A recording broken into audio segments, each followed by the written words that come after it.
Hello guys, good morning and welcome to 5th generation hobby shop. Another day, another airgun.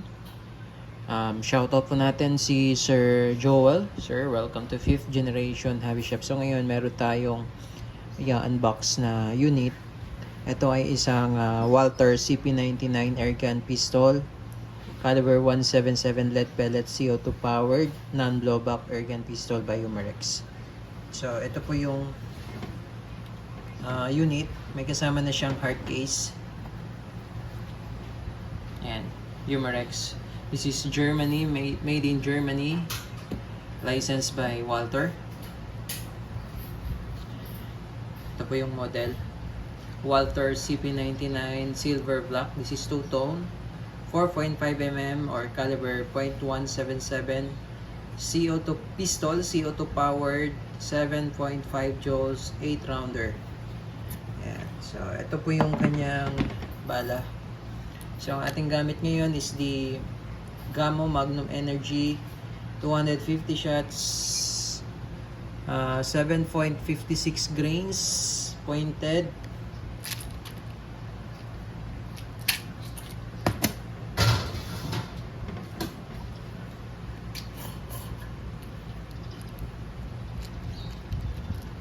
Caliber 177.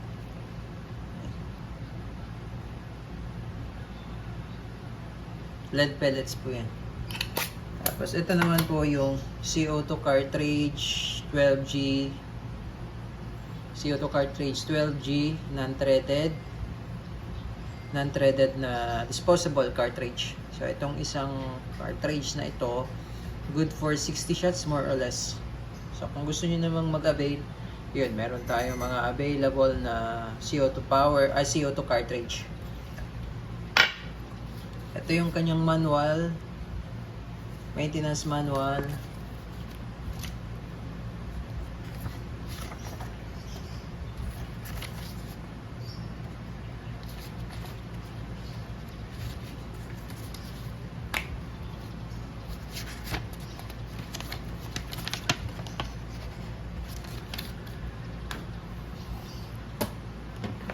And so, ito na po siya.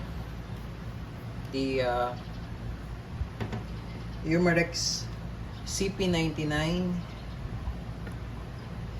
airgun pistol, licensed by Walther. So it's a non-blowback pistol.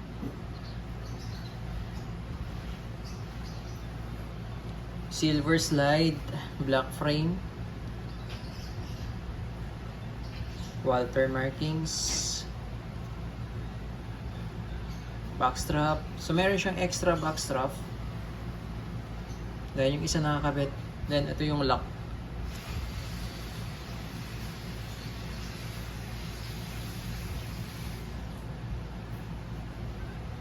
Ito yung manual safety.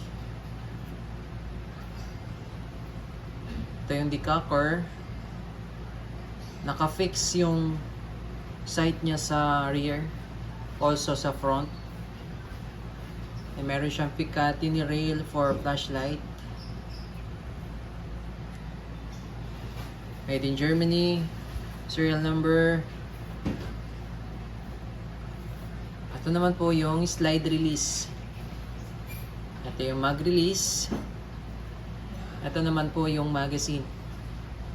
8 rounder po ito. May kasama na siyang dalawang rotary mag. Yan. Ito naman po yung magazine for the CO2. Meron siyang magazine slot. So, magkabukod po yung magazine or yung slot for the CO2. And then yung rotary mag for the pellet. Ayan. Tapos ito yung slide release. Ayan, slide release. Push down nyo lang po. Tapos ito po yung rotary mag ang ilo-load nyo po dyan. Ayan. So ganyan po. Ito po yung harapan. Papasok ganyan. Tapos load. Ayan. So kapag kinasan nyo, kasi ito po ay single and double action. So, sa double action, kalabit lang ng kalabit, double action. Pagka single action naman, ikakasan nyo po, no? Ikakasan nyo. Yan, kung mapapansin nyo po, ayan, yung trigger. Pansinin nyo po yung trigger. Ayan, di ba? Yung trigger, nakasa na siya. That's single action. So, pwede mo siyang i-decock by pressing this, itong black part na to. Ayan, so, nadidecock siya. And aside from the manual safety, pwede mo siyang i-decock. Tapos, ito naman, yung manual safety. Sa ngayon, naka-safe. Naka-safe siya. Pag sa fire naman, ito, pupush mo lang to. Ito. Ayan. Pupush mo siya, tapos backward. Ayan. Once indicator, may makikita kayong red, that's fire. Fire po yan. Ayan. Ayan, safety. Pagka sa safe naman, push nyo lang ulit, then forward. Ayan. Kagandahan niya, meron siyang decocker. So, pag kinasan nyo, tapos hindi nyo naman ipuputok. Ayan. So, ayan naman, naka-safe yan. So, hindi talaga yan puputok. So, naka-safe siya. Ngayon, kung halimbawa lang na hindi kayo puputok, pwede mo siyang i-decock. Ayan, decock mo lang siya. Ito lang. Push mo lang ito. I-decock siya. Ayan. So, ito naman, yung sa magazine. So, load natin. No? So, pag i-release nyo, kasi split slide yan eh. So, dito kasi yung loading ng magazine. So, pag i-release nyo, ito po, push down lang. Ayan. So, yung rotary mag.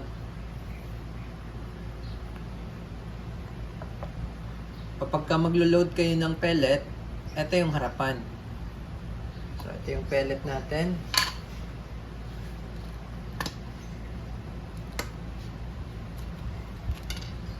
Ayan. So, pag maglo-load kayo, ganyan. Ayan. Ayan. So, bali, 8 to. 8 rounds.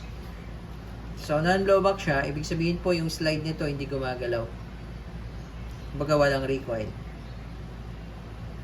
Walang blowback.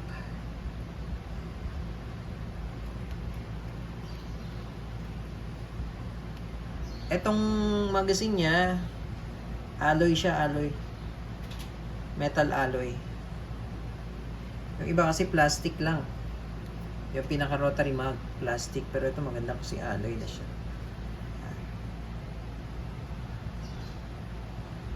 Yan. So, ganito yan. So, lulod mo siya dito. Ayan. Kasi itong gear na to, ito yung kakagat dito. Yan. Papasok mo siya dyan. Yan. Pagkapasok mo ganyan, lock.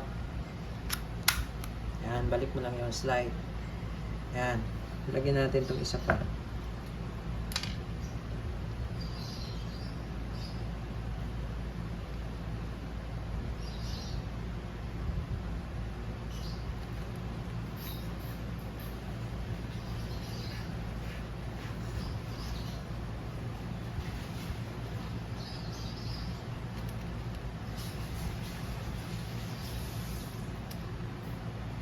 Para siyang sa revolver. Meron siyang rotary. Yan.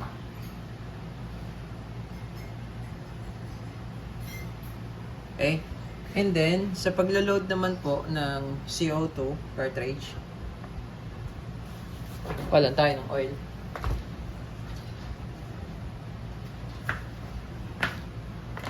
So, every time na maglo-load kayo ng CO2, patakan nyo lang po ito ng oil. Konti lang po. And then, pasok natin yung CO2 cartridge. Ayan. So, makikita nyo po dito, yung magazine, yung mag base. Ayan. Meron po kayong makikita dito, open, tapos power. Ayan, arrow, open, power. Ayan. Ayan yung mag base niya. So, ganyan siya, di ba? Ayan, ganyan. So, pagka lalagyan nyo po ng magazine, ng CO2, ilalagay nyo muna siya sa open. So, yung arrow niya, kung saan nakatutok yung arrow, papunta yung arrow, yan, ilalagay nyo muna siya sa open, ganyan. So, ganyan po, no? So, So, ganyan siya dati. Yan yung original position niya, no? Yan. Yan, take note, no? Yan yung original position. Ngayon, lalagay mo muna siya sa open. Ayan, so pag ganyan, pwede pa ganyan, open. Ayan. Lalagay mo siya sa open. Tapos, load mo tong CO2. Tapos, itong wheel, sorry. Itong wheel, yan, iikot nyo lang po yan. Yan, hanggang sa lumapat sa dito sa may CO2 at humigpit. So, pigilan nyo yung CO2 kasi pag inikot nyo to, iikot din yung CO2. Pigilan nyo yung CO2. Ayan, tapos iikot nyo. Ayan. Hanggang sa mahigpit na. Yung hindi nyo na talaga may ikot itong wheel na to. Ayan. Kasi ito yung magtutulak dito para mabutas yung CO2. Ayan. So, now, diba, piniit natin siya sa open. Ngayon, ipipiit naman natin siya pabalik. Power naman, ibig sabihin, para magkaroon ng power or pressure kasi nga, mabubutas na yung cartridge. Yung CO2 dito. Mayroon kasi parang karayom yan dito eh. So, ibabalik natin, no? Sa dating position. Ayan. So, ibig sabihin, pagka piniit mong ganyan, mas lalo siyang higpit. Mabubutas na yan dito sa part na ng cartridge. Yung cartridge yung pinakita ko sa inyo kanina. Eto, katulad nito, meron na siyang butas. Ito kasi yung bubutasin niya para magkaroon ng pressure. Tapos ito naman yung pinapalo ng valve knocker. Ito. Para lumabas dito yung pressure. Ito yung daanan ng hangin. Yan.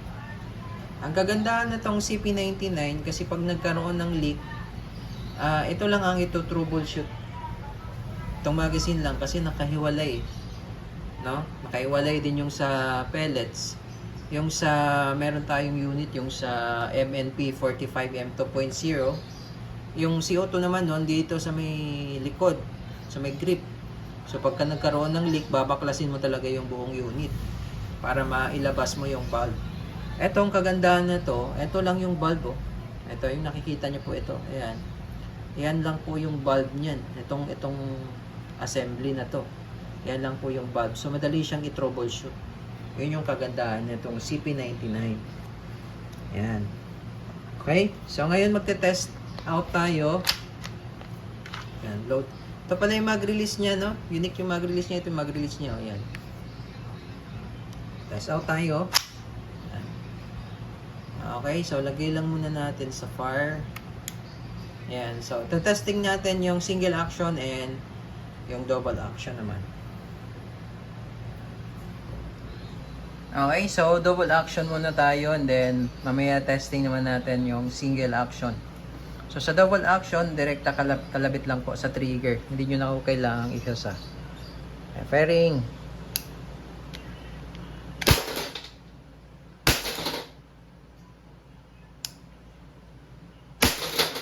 So kapag single action naman, ikakasan nyo lang itong slide. Ayan. Ayan.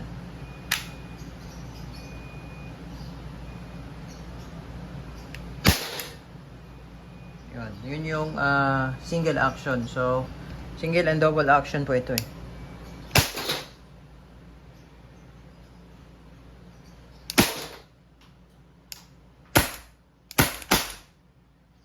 Okay. Empty magazine na tayo. So, load naman natin yung isa.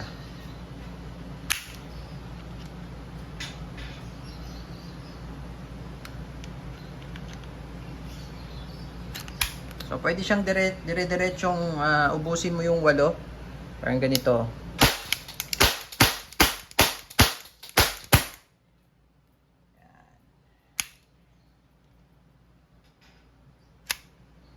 Okay. Walther CP99 Airgun Pistol Caliber 177.